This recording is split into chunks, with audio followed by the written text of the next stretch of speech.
You're watching Sky News. In just a moment, the press preview our first look at the front pages as they arrive. But first, the top stories on Sky News this evening.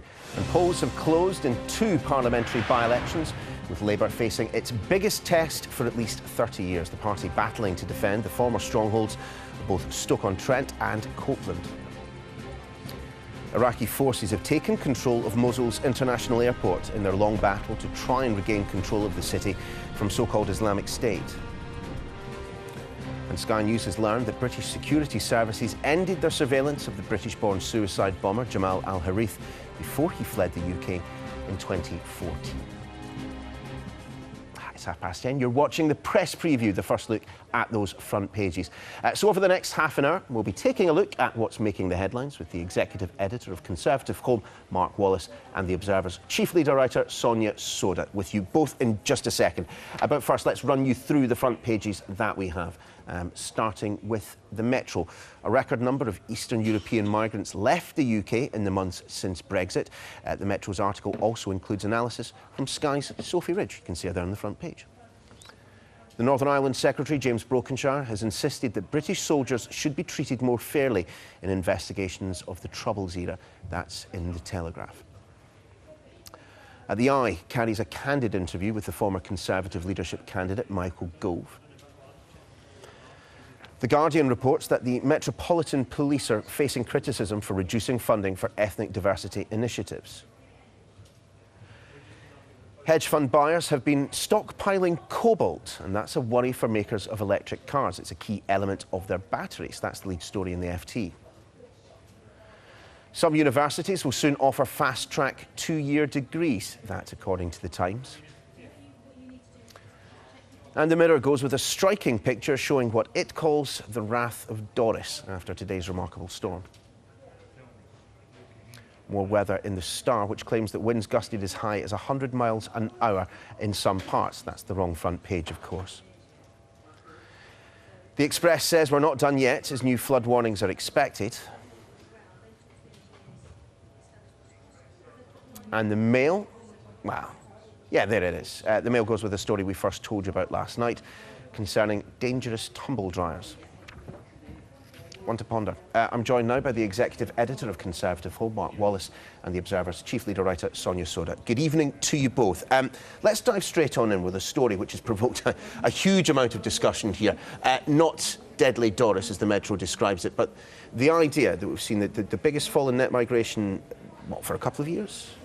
Yes, and this is particularly, obviously, the Metro has picked out the fact that there's a rise, seemingly a record rise, in people from Eastern Europe returning to Eastern EU countries. But of course, what this disguises is that net migration continues to be the case. The government still hasn't got anywhere near its tens of thousands heralded target. And of course, realistically, I think it's right in saying 84% of EU migrants who are in the UK by the time we Brexit in 2019, will have indefinite leave to remain. They'll have been here for 5 years continuously. So for most people, there'd be no point actually going home now.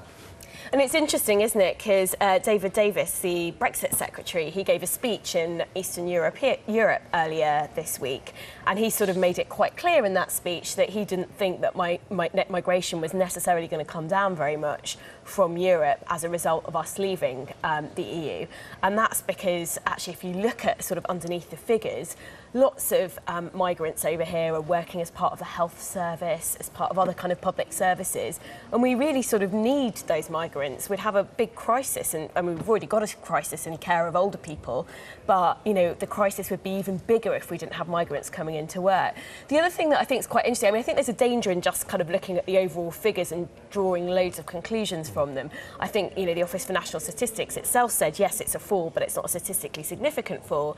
And actually, if you look at the fall in the number of international students who are coming to study here, I think it's something like 40,000, and there's been an overall sort of fall in net migration of around kind of 49,000. So quite a big chunk of this could be made up by a big fall in the number of international students coming over. Yeah, to a certain extent, it's quite surprising there hasn't actually been a rush. There was some concern among Eurosceptics that news that Brexit was going to happen might inspire a rush of people trying to get in before it happened, which would obviously annoy a certain sector of voters even more. Still, whilst you have to turn to page 13 to discover what Sky News' Sophie Ridge believes is behind this Brexodus, as the front of the Metro calls it, I mean, it plays into the government's hands. I mean, they will not say this is as a result of the vote on whether or not to remain within the European Union, but for the purposes of their narrative, it certainly assists, doesn't it? I think it's a big relief for Theresa May, probably. Should have been worried about figures, continuing to rise. I think she sort of said publicly that she's welcomed the figures. So I think for her, you're right, it works as part of her narrative. The government has had this sort of target to reduce net migration to tens of thousands for years. It never had a hope of meeting it, never really. And so I think she will be using this to say, look, things are moving in the right direction. Which, after 6 years of missing that target as Home Secretary, will come as a bit of a relief. Let's turn to the front page of the Mirror. And Mark, I just want to pick your brains first on this. The wrath of Doris. Someone has died today, somewhere in the United Kingdom. I just wondered if this juxtaposition on the front page of the Mirror, which they've obviously done because Doris is not a name that you associate with destruction, whether this is entirely useful.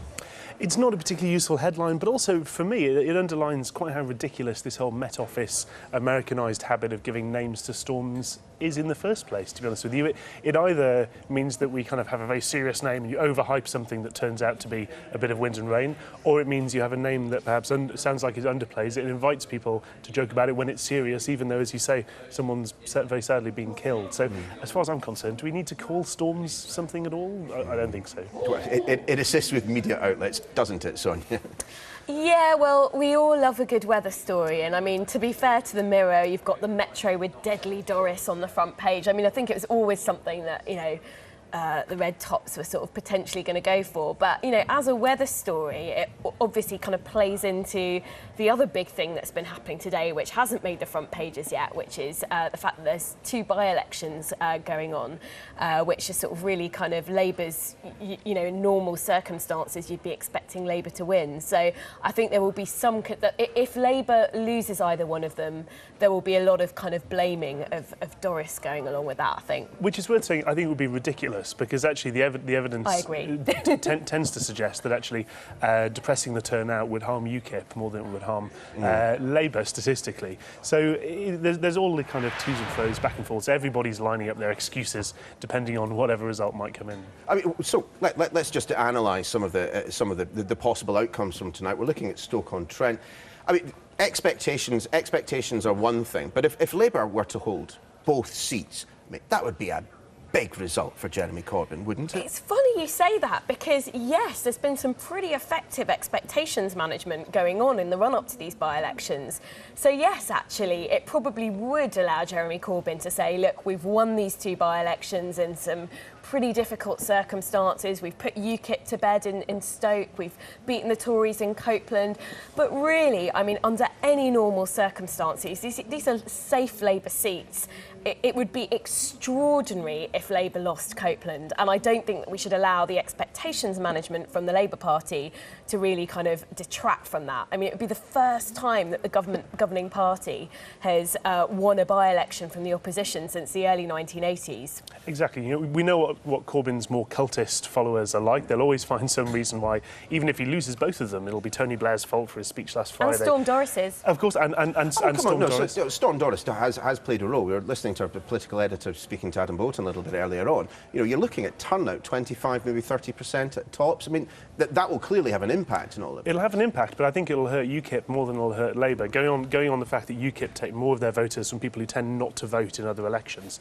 When it comes down to it, Copeland, Labour have held it since 1931. If they hold it again tomorrow, that would be part of a very long pattern. If they lose it, that's a striking And loss. I think if the government win it, there's a massive kind of thing going on with a local hospital there, with hospital closures and a local maternity unit being up for closure. If the government managed to win it, in the face of that, I mean, that will really be something quite extraordinary. And I think it's something that the Labour Party really has to ask themselves some very difficult questions about. I mean, how much have the Conservatives invested here? I mean, Theresa May, you don't generally tend to send the occupant of number 10 off to a by-election if there's much risk, or indeed if you're not sure that you're in with a fighting chance. I mean, is there much for the Tories to lose in all of this? I think there's, the way the Conservative Party would characterise it is that this results a win-win. If they win both seats, they win the seats. If they lose them, then Jeremy Corbyn stays on as Labour leader, and he's a general asset as far as the Conservatives are concerned. But Theresa May, we might have expected her to go to Copeland. It was a surprise to a lot of people, myself included, to see her in Stoke on Monday, because that's not somewhere where they'd previously been considered to be necessarily in contention. Paul Nuttall's troubles have maybe helped them out a bit, and we've, on Conservative Home, we've revealed some problems in the ground campaign in Copeland. So the feeling is more bullish about Copeland than Stoke by a long way, but she's personally attached her name to both now. Not a subject we traditionally dwell a huge amount on during the press preview, but we have to mention this evening the demise of Claudio Ranieri. I mean, 133 years Leicester City's been around. They've done nothing that came close to the success they had last year. And he's gone. He's gone. I mean, to non-footballing fans, Sonia, I mean, that's a bit of a... How did you know? No, because I asked you. Because I asked you. I know. No, I am a non-footballing fan, you're right. But even I think this is really sad. I mean, the poor guy, he took Leicester City to their, most stupendous win last year. And then, a few months... Is it a few months into the season or a few weeks into the season? Anyway, shortly into this season, he's gone. And I just think... Gosh, apparently he turned down some really big jobs managing Italy because he wanted to stick with, with Leicester City, some of the biggest players. He managed to keep them involved. And I just think it's really sad. I think it shows how cutthroat football is. And, if only politics were a little bit more cutthroat, because then maybe Jeremy Corbyn would be I was going to say, who are you talking about there? But gosh, I mean, football is a cutthroat business, isn't it? It just goes so no good deed goes unpunished. But you never know, could be the next big job for Paul Nuttall if things go badly.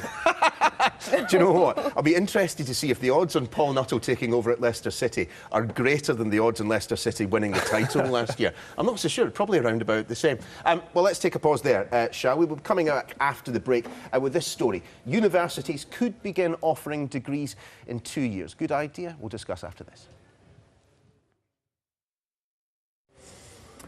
Welcome back to the press preview. Mark Wallace, Sonia Soda, continuing to take you through tomorrow's front pages. And chaps, whilst I try to find this page, because it seems to have disappeared, I have here. This story here, students to be allowed to do degrees over 2 years, to my mind, doesn't sound like necessarily the worst idea in the world. I think the idea of 2-year accelerated degrees is fine, particularly because doing a degree is so expensive these days. It's one way to do it more cheaply. But I think this story is actually outrageous, because what the story is this idea that the government is basically bribing universities to offer 2-year accelerated degrees by letting them charge more for it. So £13,000 a year. I mean, that, to me, completely defeats the object of offering 2-year accelerated courses.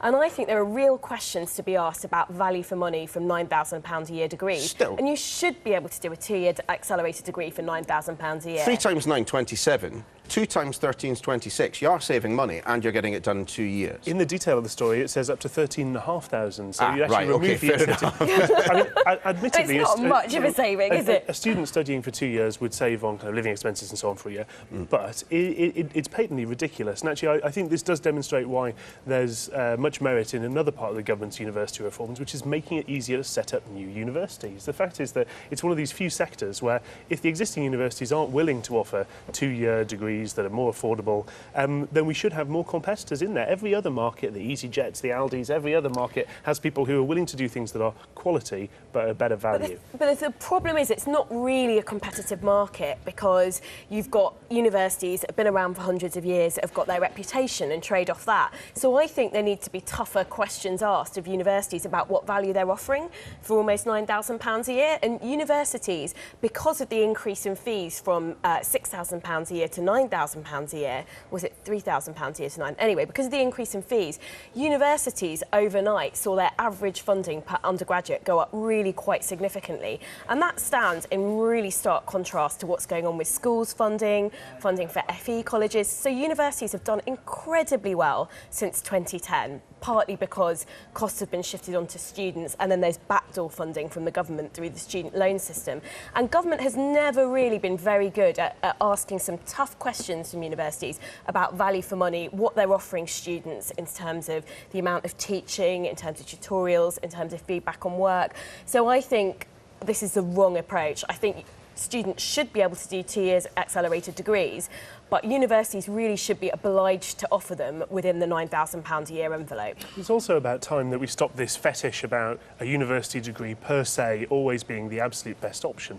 Sometimes for particular people it isn't necessarily the best option, but sometimes just because it's called a university degree doesn't necessarily make it the best start in life. And I think we are starting to see in the job figures some younger people rejecting the idea of spending an awful lot of money to go to university in a way that wouldn't necessarily help them, and doing things that are more practical, getting straight into the workplace. Although there is questionable whether or not that is to do with the introduction of fees in the first place, of course.